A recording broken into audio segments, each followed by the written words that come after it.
The Son Returns. A couple had a son after 16 long years of marriage, so naturally he was the apple of their eye. They loved him to death and their whole life revolved around him. Once when he was 5 years old, he was ill with high fever. He was taken to a doctor, and after examining, the doctor said that there was nothing to worry and gave him some pills, and asked his mother to put cold water compresses on his forehead. The whole night mother sat beside him, taking care of him and changing his cold compresses.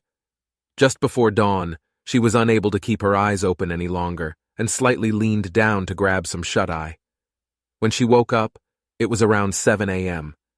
She gingerly touched her son's forehead. It was ice cold.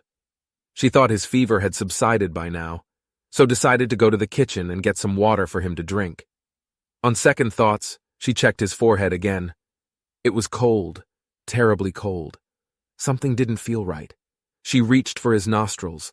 No feeling of his breath on her hand.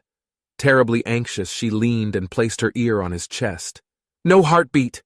she yelled at her husband. She pointed at the lifeless body of her son, unable to say anything.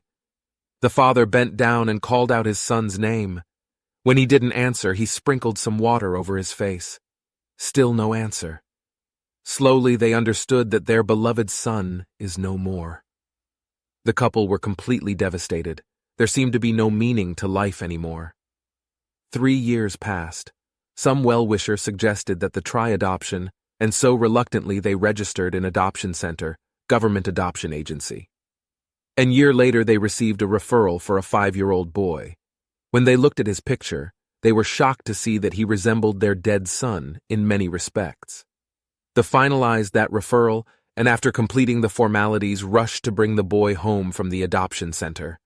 The boy went to them as if he was familiar with them all the time. They happily returned home with him. Their dead son had indeed returned.